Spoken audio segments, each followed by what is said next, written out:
주님은 이 질그릇과 같은 우리를 격려하십니다. 지난주 설교 요약이 주보 5, 6면에 있죠. 고린도후서 4장 봤잖아요. 바울이 우리는 낙심하지 않는다 3번 얘기해요. 나는 낙심하지 않는다고 하지 않고요. 우리라고 하면 성도 모두를 말합니다. 성도는 낙심하고 싶어도 낙심할 수 없는 사람이에요. 하늘에서 그 격려가 내려오기 때문이죠. 왜 낙심하지 않습니까? 긍휼을 받았기 때문입니다. 하나님이 불쌍히 여겨주셨기 때문에 자기 연민에 빠지지 않습니다. 둘째, 직분을 받았기 때문입니다. 그저 죄 용서만 해주셔서 감사한데 그리스도의 대사로 삼아주셨어요. 우리도 마찬가지입니다. 우리가 예수 믿을 때 은혜를 하나만 받은 게 아닙니다. 죄 용서와 칭의와 양자됨과 성화와 영화의 복까지 모두 받았습니다. 게다가 그리스도의 삼중직을 공유하여 우리도 왕과 제사장과 선지자의 직분을 감당합니다. 그러니 낙심할 수 없는 것입니다. 마지막으로 주께서 우리에게 빛을 비추어 주시기 때문입니다. 회심할 때 담에서 도상에서 빛 한번 비추어 주시고 끝이 아니라 계속 우리에게 빛을 비추십니다. 주님이 빛을 비추시니까 죄를 깨달을 수 있는 것이고, 주께서 빛을 비추어 주시니까 말씀을 깨달을 수 있는 것이고, 주님이 빛을 비추어 주시니까 다시 일어나는 거예요. 어둠을 물러내 주시니까, 물러가게 하시니까요. 그러므로 자기 연민에 빠지지 말고 내 상황에만 매몰되지 말고 우리를 격려하시고 일으키시고 빛을 비추어 주시는 예수님께만 주목하자. 우리 지난주에 그렇게 보았습니다. 오늘은 다시 구약으로 와서 사사기 3장을 통해서 제목 가르치려 남겨두심이라는 제목으로 하나님 말씀을 좀 보려고 합니다. 가르치려고 남기셨다는 말은 이 본문에 나와 있잖아요. 그렇죠? 오늘 본문에 한번 4절 보시겠어요?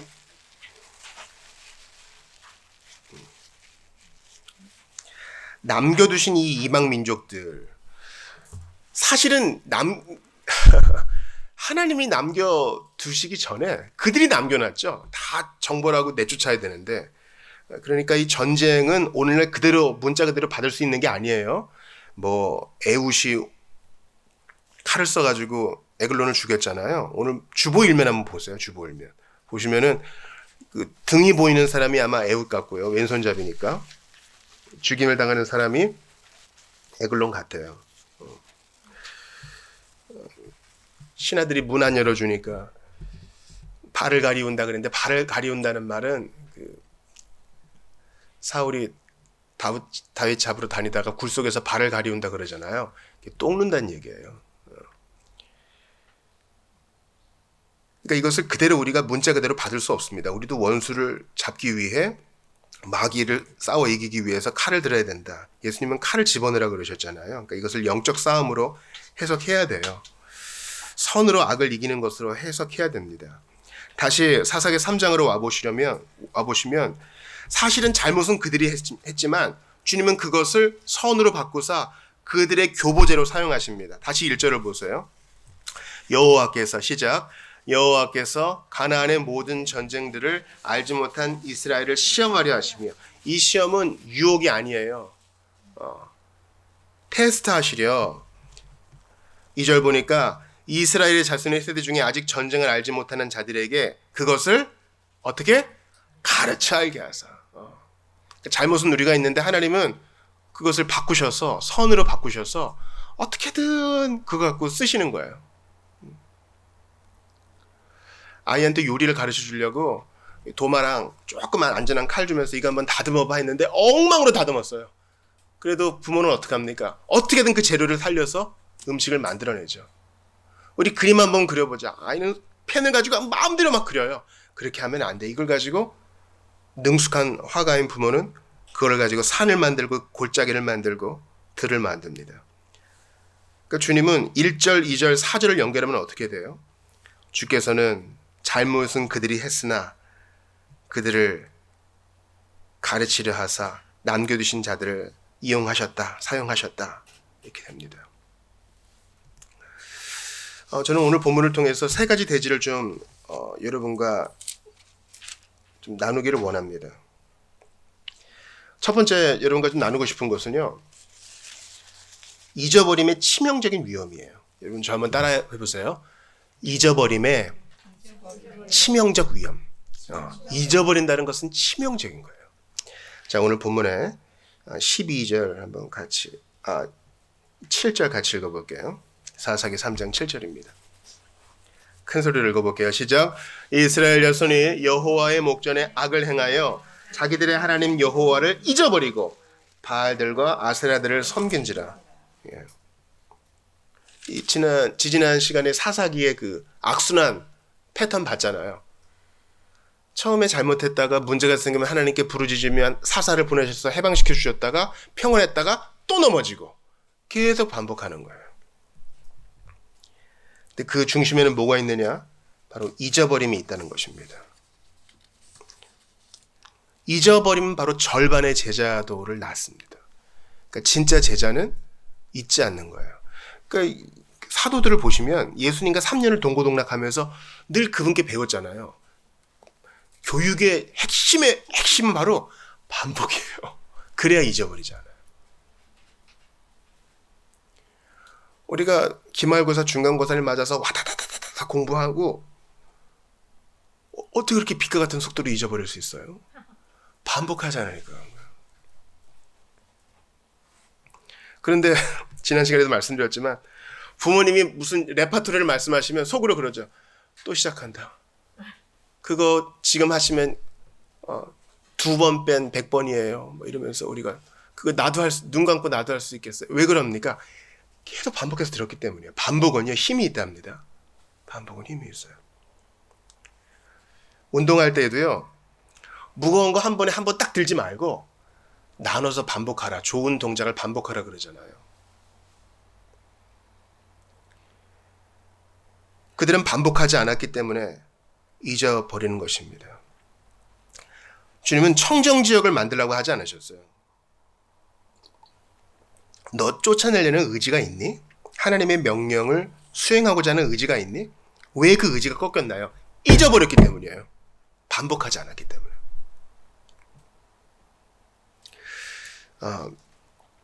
지금 봄이 됐는데 몇 달 전만 해도 영하의 날씨였잖아요. 신자의 상태는 영하의 날씨에서 그릇 속에 담긴 물이 얼지 않도록 하는 사람. 그게 바로 신자의 상태예요. 영하의 상태에 그릇에 담긴 물이 안 얼려면 어떻게 해야 될까요? 저어야 돼요. 마찬가지로 우리가 하나님 앞에서 우리의 본분과 주님의 명령과 내가 받은 은혜를 잊지 않으려면 계속 우리를 저어야 돼요. 기억을 해야 됩니다. 그러니까 우리 기도 제목에도 넣었지만 매일 말씀과 기도 계속 성경 발을 하는 이유는 여러분을 괴롭히기 위해서가 아니에요. 나 살자고 하는 것입니다. 하나님은 그를 통해 영광을 받으십니다. 그래서 신명기를 보면 기억하라. 앉았을 때든지 일어날 때든지 길을 갈 때든지 하나님 말씀을 가르치라고 한 것은 반복을 통해서 계속 저으라. 기억하라.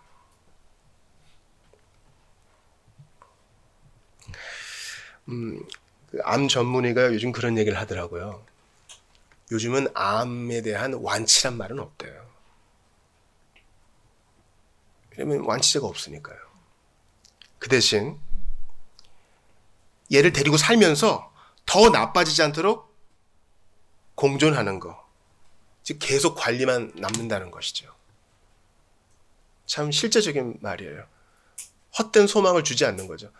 나을 수 있습니다. 완전 정복할 수 있습니다. 아직 그렇게 할 수 없어요. 근데 그거 아세요? 이런 분들이 더 장수하실 수 있다는 거 사실을요. 나이가 너무 많이 드신 분인데요. 물어봐요. 혹시 어디 아픈 데 없으세요? 그러면 이제 레파토리가 나와요. 뭐 눈도 잘 안 보이고 허리도 좀 아프고 손목도 시큰거리고 소화도 잘 안 되고 연배가 어떻게 됐어요? 99세밖에 안 됐어요.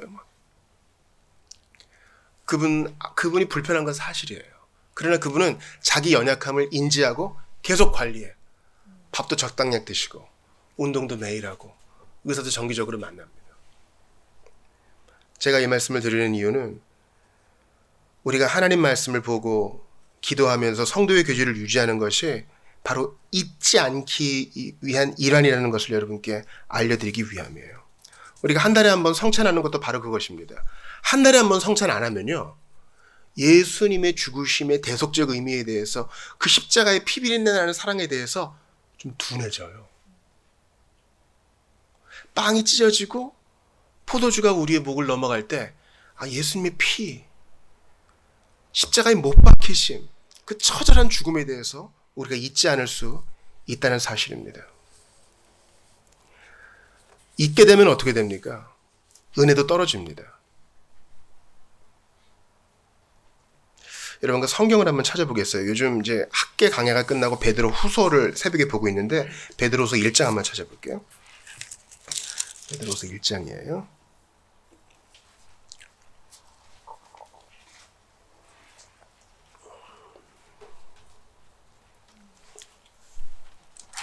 어, 1장 5절, 1장 9절, 12절 한번 볼게요.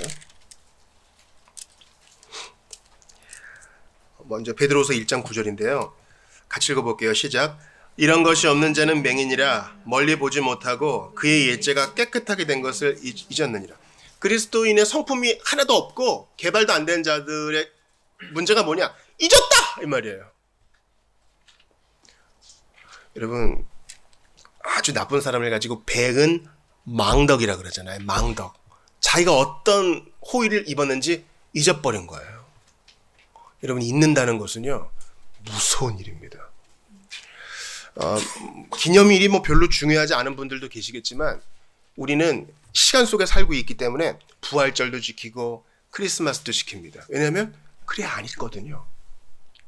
결혼기념일을 맞아서 그때 했던 약속도 기억하는 거예요. 생일을 맞아서 나를 이 땅에 보내주신 하나님께 감사하고 부모에게도 감사하는 겁니다. 베드로서 9절에서 1장 9절에서 조금 넘어가서 12절도 같이 읽을게요. 시작.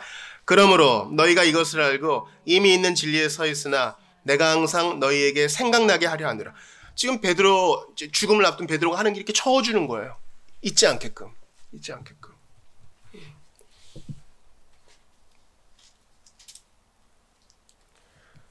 치료법은 기억입니다. 우리는 잘 잊어버려요.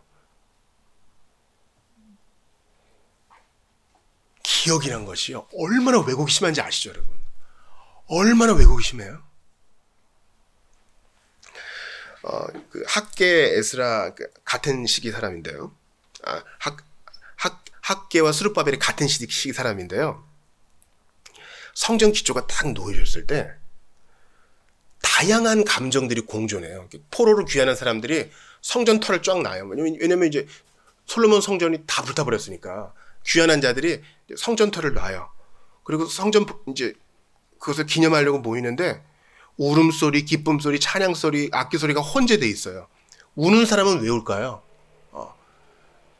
66년 전에 솔로몬 성전이 불타기 전에 그 본 어른들을 있는 거예요.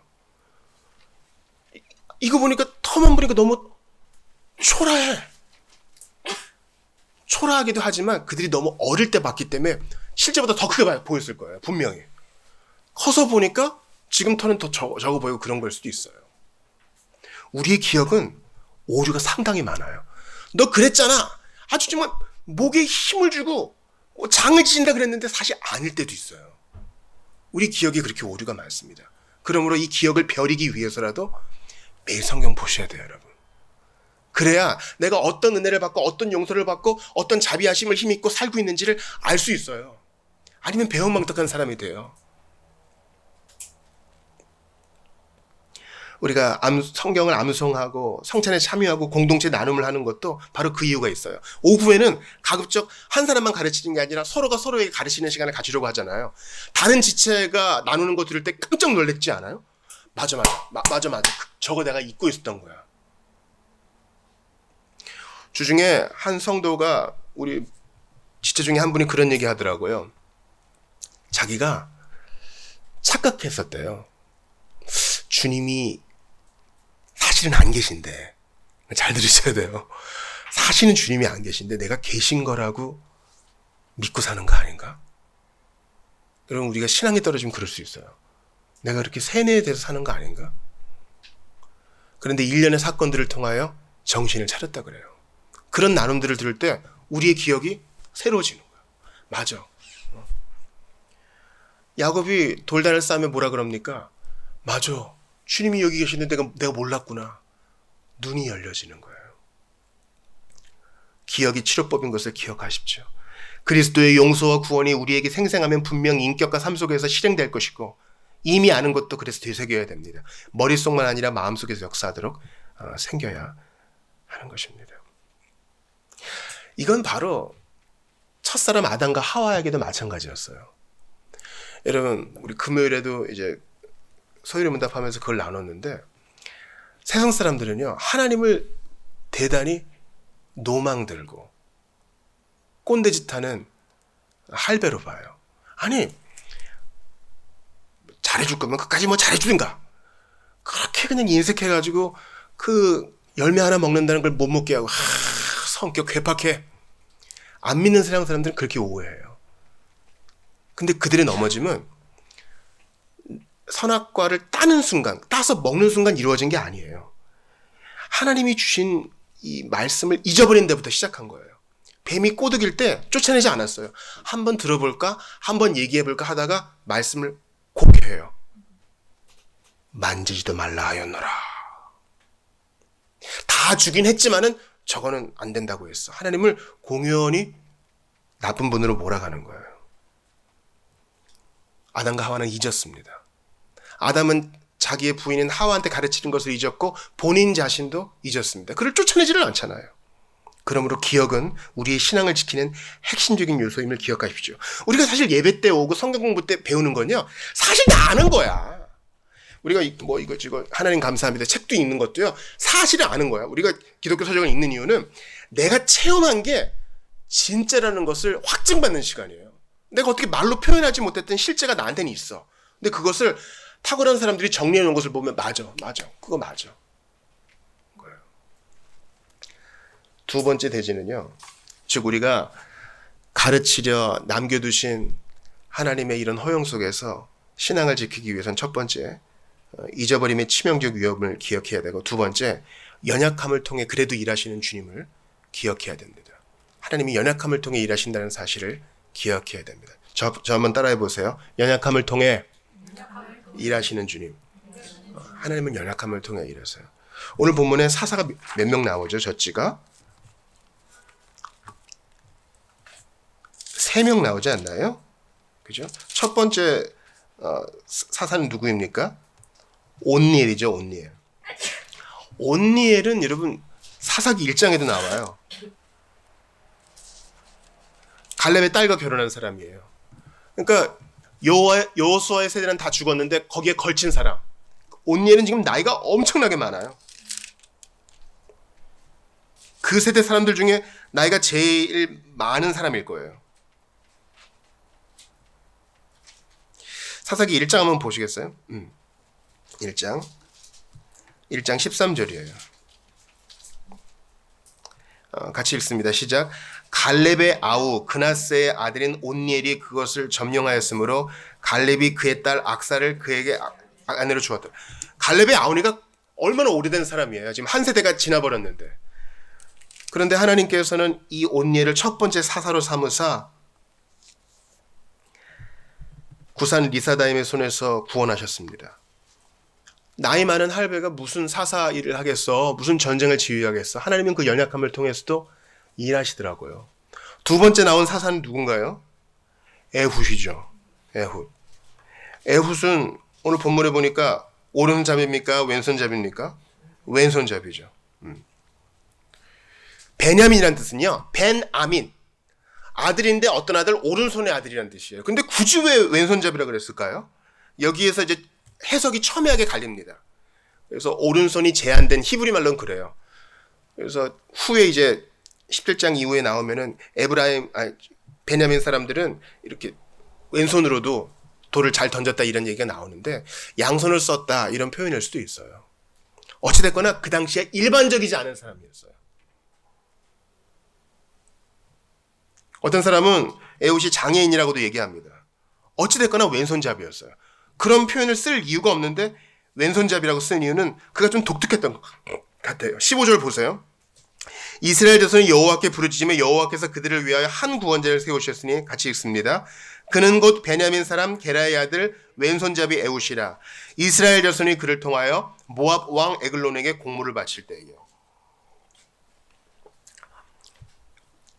에웃이 사사로서 대표로서 공물을 가지고 에글론에게 이제 갖다 바칩니다. 여기서 공물을 바친다는 말은요, 히브리어로는 하나님께 예물을 바친다는 뜻이에요. 여러분 잘 들으세요. 우리는 누군가에게 반드시 예물을 바치게 돼 있어요. 우리는 누군가에게 반드시 11조를 하게 돼 있어요. 우리가 좋아하는 것에 돈을 쓰거든요. 내가 욕망하는 것에 돈을 쓰거든요. 우리가 욕망하는 게 우리 하나님이에요. 우리가 욕망하는 게 우리 우상이라고요. 그러니까 하나님 예배하는 것을 잊어버리니까 엉뚱한 것에다가 자기 몸과 마음과 힘과 돈과 공물을 드리는 거예요. 근데 에웃을 통해 드려요. 왼손잡이에요. 장애인이건 혹은 그 당시 사람들이 귀히 보지 않던 왼손잡이에요. 오늘 우리 주보에도 봤지만은 하나님의 오른손으로 높이 쌓 뭐 이런 말 있잖아요. 히브리 사람들도 우리나라 배경과 비슷하게 오른손을 되게 귀히 여겨요. 중동 나라들 보시면은 또 인도도 마찬가지죠. 왼손으로는 밥 안 먹습니다. 반드시 오른손으로 먹어야 돼요. 오른손을 귀한 손으로 여기는 게 우리나라 문화만이 아니에요. 그래서 날 때부터 왼손잡이여도 밥상에서 밥을 먹을 때는 오른손으로 먹는 걸 가르치잖아요. 글 쓸 때도 왼손이 편해도 오른손으로 억지로 가르쳐서 양손잡이가 되게 하잖아요. 군대도 마찬가지입니다. 뭐 M16이든 K1, K2건 왼손잡이가 쓸 수 있는 총은 없어요. 억지로 오른손은 배워야 돼요. 칼도 마찬가지입니다. 그러니까 이 에글론이 의심하지 않는 거예요. 용사는 무조건 오른손으로 싸우거든요. 칼이 그렇게 만들어지니까. 수색해보니까 뭐 없어. 왼손잡이랑은 생각도 못하는 연약함이 있는 거예요. 그런데 주님은 이런 에웃을 통해서도 에글론을 물리치게 하시고 이스라엘 백성을 구원하십니다. 연약함 능력입니다. 누구도 생각하지 못했을 거예요. 지가 혼자 와서 뭐 하겠어. 근데 에글론을 잡습니다. 마치 나이 많은 온니엘이 이스라엘을 해방시킨 것과 마찬가지입니다. 31절도 같이 읽어봐요. 시작. 에우투에는 아나세 아들 삼갈이 있어 소모는 막대기로 블레셋 사람 600명을 죽였고 그도 이스라엘을 구원하였다. 삼갈의 본업은 뭐였겠어요? 농사 짓는 사람. 이 소모는 막대기가 뭐 쟁기라고 하는 분도 있어요. 어찌됐거나 농기구로 전쟁 무기 삼아가지고 블레셋에서 이스라엘을 구원한 거예요. 삼갈은 훈련받은 군인이 아닙니다. 하나님이 원하시면 얼마든지 이렇게 할 수 있어요. 나이 많은 온니엘, 왼손잡이 에훗, 삼갈의 소모는 막대기. 주님이 얼마든지 연약함을 통해서 일하십니다. 앞으로 사사기 볼 텐데 야일의 장막 말뚝, 텐트 치는 것으로 원수를 이기시고 기드온의 항아리와 횃불, 전쟁 무기 아닌 것으로 연합군을 이기시고 한 여인이 사용한 맷돌 윗짝으로 한 사람을 징계하시고 삼손의 나귀턱뼈, 이걸로 전쟁 무기보다 더 큰 일을 이루시고 예수님의 제자들 노동자, 어부, 세리, 매국노, 독립운동가, 무장항쟁가 이런 자들을 통해서 주님이 일하시고 뽕나무 재배자였던 아모스를 통해서 일하시잖아요. 연약함은 능력입니다. 십자가에 달리신 2000년 전 나사렛 예수라는 청년은 연약함의 극치였죠. 우리가 성화에서 보는 예수님은 다 이탈리아 사람이에요. 다 유럽 사람이라고. 머리 길고 막 코 오똑하고. 아니에요. 히브리 남자 그렇게 안 생겼다고요. 곱슬 머리에다가 코 뭉툭하고요. 이사야가 그러잖아요. 우리가 볼 때 별로 볼 거 없었다고요. 너 나이가 50도 안 됐는데, 이 말은 30대인 예수님이 아주 늙어 보였다는 얘기예요. 성경을 찾아보겠습니다. 고린도전서 1장입니다.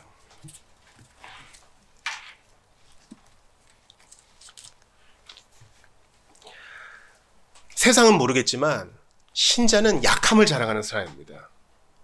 우리가 서로 나이가 부족해요 이렇게 고백하는 이유는요, 겸손 떠는 척이 아니라 우리 약함 통해 일하시는 하나님 때문이에요. 26에서 29절 같이 읽어봐요. 시작. 형제들아 너희를 부르심을 보라. 육체를 따라 지혜로운 자가 많지 아니하며 능한 자가 많지 아니하며 문벌 좋은 자가 많지 아니하도다.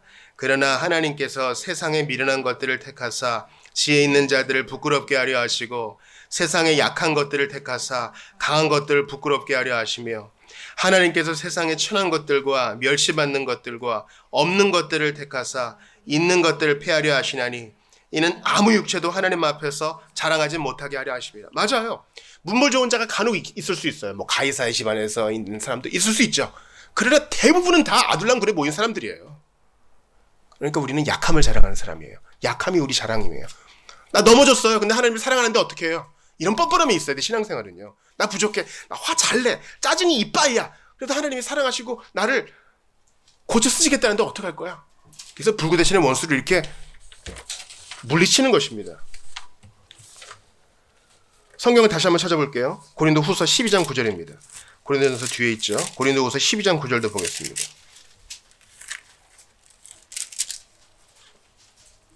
고린도후서 12장 9절입니다. 바울도 약함을 자랑합니다.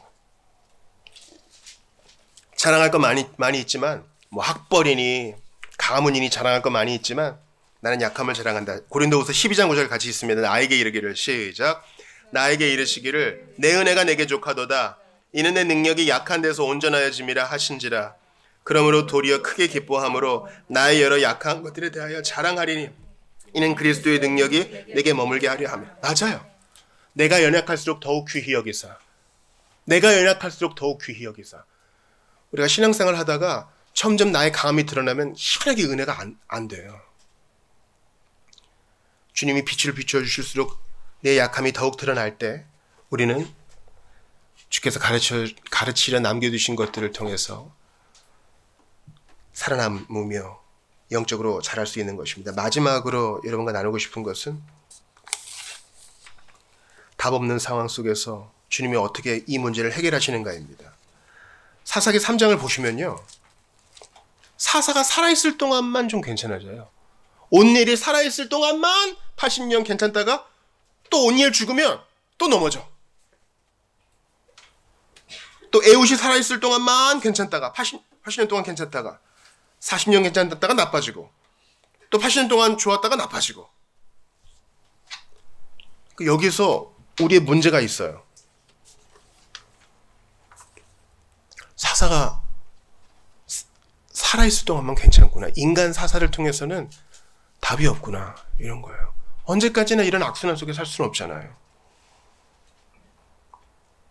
계속 이런 반복 속에서 우리는 답이 없다 이런 것을 깨닫게 됩니다. 우리가 어떻게 하면 되겠어요? 바로 이 긴장을 십자가가 해결합니다. 십자가에서 이중전가가 일어나요. 이거 좀 어려운 말이지만 여러분 기억하셔요. 이중전가. 임파테이션이 아니라 임퓨테이션이 일어납니다. 나의 부족과 죄책은 예수님께 가고 그분의 온전한 의로우심은 나에게 옵니다. 이 사사기에 답 없는 상황이 바로 우리의 상황이에요.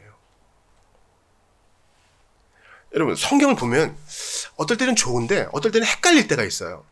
하나님이 무조건적으로 사랑하시는 것 같은데 어떨 때는 언약을 제시할 땐 조건적으로 사랑하시는 것 같아요. 너희가 내 안에 거하면, 너희가 이 말씀을 지키면. 이거 도대체 어쩌라는 말이에요. 무조건적으로 사랑하시는 것 같은데 무조건적으로 사랑하시면은 우리가 책임 없는 존재가 될 수 있잖아요. 도대체 어떡하라는 말이지? 그래서 오히려 십자가는 오직 십자가만 우리가 교만해지지 않으면서 우리 스스로를 받아들일 수 있는 곳입니다. 십자가는 우리가 낙담하지 않으면서도 우리 자신에게 도전을 줄 수 있는 곳입니다. 여러분 부모가요 자녀를 사랑할 때 무조건적으로 사랑하죠. 당연한 말씀이죠. 근데요 이렇게 지내는 거 보면요 조건적으로 사랑할 때 있어요. 자,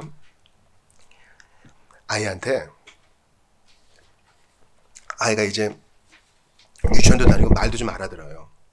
누구누구야? 네? 내가 너 하는 걸 요즘 쭉 보니까 네가 엄마 아빠를 닮아가지고 정리가 조금 취약한 것 같아. 네 놀이방은 거의 물건들로 꽉 차 있지 않니? 그러고 나서 자러 들어가면 이걸 또 누군가 치워야 되기 때문에 오늘부터 우리 논 다음에 놀이방은 치우자. 조건을 딱 제시해요. 치우면 일주일 동안 자라면 네가 갖고 싶었던 인형 아니면 장난감을 사줄게. 조건을 걸어요. 부모님들이 이거 많이 하거든요. 그 아이가 그걸 치우는 것은 마땅히 그 나이 때 배워야 되는 거예요. 근데 일주일 동안 잘하면 상을 준다는 것은 그냥 좋아서 주는 거예요. 아이를 격려하기 위해서. 그러니까 하나님께서 우리를 사랑하실 때 무조건적으로 분명히 사랑하시죠.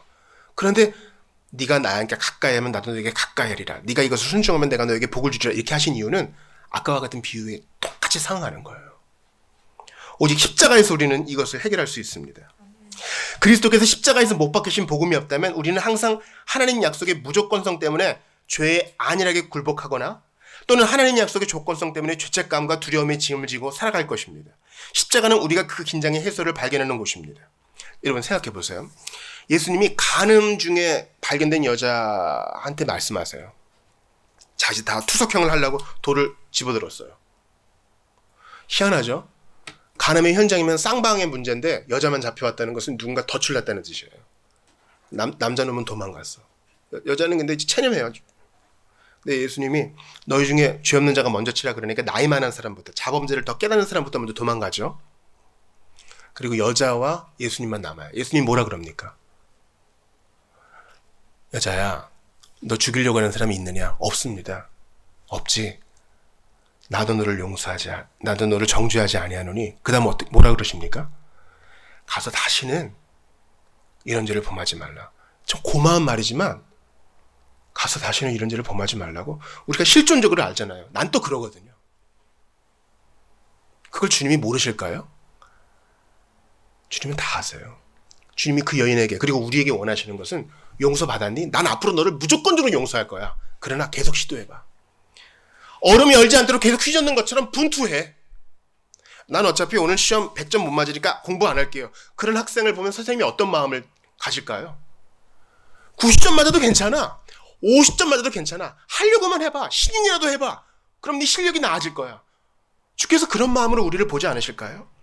이 백성을 가나안 족속을 다 물리치지 못할 줄 알아. 그러나 신용이라도 해봐. 시도라도 해봐. 주님이 말씀하시는 거 아닐까요? 오직 십자가를 통해서 하나님은 자기도 의로우시며 또한 예수 믿는 자를 의롭다 하십니다. 이것은 사사기의 긴장에 해소될 수 있는 유일한 방법이고 하나님이 우리를 조건적으로 그리고 무조건적으로 사랑하실 수 있는 유일한 방법입니다. 하나님이 십자가에서 죄를 알지도 못하신 이를 우리를 대신하여 죄로 삼으신 것은 우리로 하여금 그 안에서 하나님의 의가 되게 하려 하심이라고 고린도후서 5장 21절에서 말합니다. 십자가에서 하나님의 진노를 그의 백성에게 부으신 것을 하나님의 아들 안에서 이루셨습니다. 그래서 죄가 처벌되었으므로 하나님이 정의도 만족시켜주고 하나님이 우리를 받으시고 용서하실 수 있으므로 하나님의 사랑과 신실하심도 만족시키셨습니다. 암송송가 한번 읽고 마치겠습니다. 주보 교회 소식 2번에 있습니다. 개역개정으로 읽어보죠. 시작. 곧 이때에 자기의 의로우심을 나타내사 자기도 의로우시며 또한 예수 믿는 자를 의롭다 하려 하심이라. 맞아요. 우리의 영원한 사사 예수님은 안 죽어요. 온열처럼 안 죽고 애우처럼 안 죽고 삼갈처럼 안 죽어요. 영원히 우리를 다스리세요. 영원히 우리를 무조건적으로 사랑하세요. 근데 이 로마서 3장 26절 뭐라고 얘기해요? 죄 문제를 해결하셔서 십자가에서 자기의 의로우심을 나타내셔서 자기도 의로우시고 하나님의 진노도 만족해 되었고 또한 예수 믿는 자도 의롭게 되었어요. 무조건적으로 사랑하세요. 주님이 우리 눈을 보면 말씀하세요. 네 부족한 거 나도 알아. 근데 나는 너를 부족한 자로 안 봐. 그러니 시도해. 난 안 된다고 하지 마. 내가 도와줄 거야.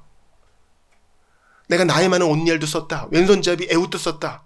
농사 짓는 삼갈도 썼다. 내가 너를 통해 일을 못하겠니? 시도해. 하려고만 하면 내가 도와줄 거야. 옛날에 수우미양 가가 있었어요. 그래서 맨날 양 가 받으면 학교에서 막 그러죠. 양같이 귀수라고 막 그랬잖아요. 근데 이런 아이가 자기 자녀예요. 근데 얘가 머리를 다 밀고 공부하겠다고 참고서도 사고 책상 앞에 앉았어요. 부모가 기분 좋지 않겠어요? 네가 다음 시험에 다 양가 맞아도 미만 하나 있어도 난 정말 행복할 것 같아. 과일 깎아주고 책 사주고 어깨 주물러주고 선생님 붙여주고 하지 않겠어요? 주님이 우리에게 요구하는 것은 티 하나 없는 완전함이 아니에요. 하려고 하는가? 몸부림을 치는가? 예수님 아니면 나는 안 됩니다. 빈손을 내미는가? 이것이 바로 가르치려고 남겨두신 우리에게 요구하시는 하나님이 음성입니다. 사랑하는 여러분, 주님은 잔혹한 분이 아니세요. 공장 관리자처럼 제가 CCTV로 다 봤는데요. 딴짓 하셨고요. 회사 물건 도용하셨고요. 일찍 퇴근하셨고요. 이렇게 맨날 지적질 하시는 나쁜 관리자가 아니에요. 좋은 아버지예요. 우리가 마음을 열어 보이고 좀 도와주세요. 저 좀 도와주세요. 하면 주님이 도와줘요. 우리 요즘 기도회 때 참석하시는 분들도 계신데요. 주중에는요, 우리 교인 아닌 분들이 저에게 문자를 보내요. 저 좀 도와주세요. 저 좀 도와주세요. 사람은 못 도와줘요. 근데 하나님께 저 좀 도와주세요 하면요, 왜 안 도와주겠냐고요. 내가 연약할수록 더욱 귀히 여기사. 우리 이 시간 같이 기도합시다. 주님, 나이 많은 온니엘 같은 제가 여기 있습니다. 왼손잡이 애국 같은 제가 여기 있습니다. 할 수 있는 거라고는 농사 짓는 것밖에 모르는 삼가 같은 제가 여기 있습니다.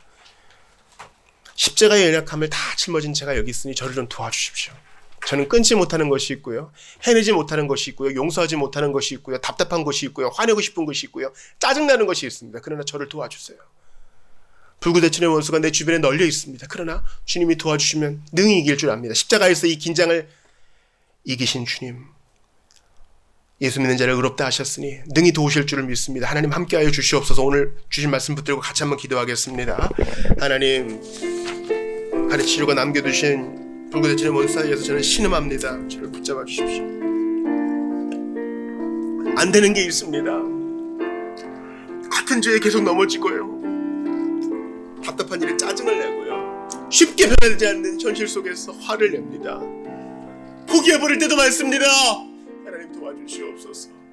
그러나 어떻게든 살려달라고 부르짖으면 주님이 도와주시고, 살려달라고 애원하면, 도움을 청하면 하나님께서 하늘문을 열어 공급하시는 줄 믿습니다. 은혜를 더해 주시옵소서. 나의 약함이 주님의 강함인 줄 믿습니다. 아버지 하나님 도와주시옵소서. 약함을 자랑합니다. 주님, 약한 자를 통해 일하시는 주여 기도합니다. 아버지, 기억하게 하소서. 기억하게 하소서. 약함을 통해 일하시는 주님을 바라보게 하소서. 십자가로 이 긴장을 이기신 주여, 답없는 세상을 살아가는 우리에게 십자가로 이 모든 것을 해결해 주셨사오니 아버지 하나님,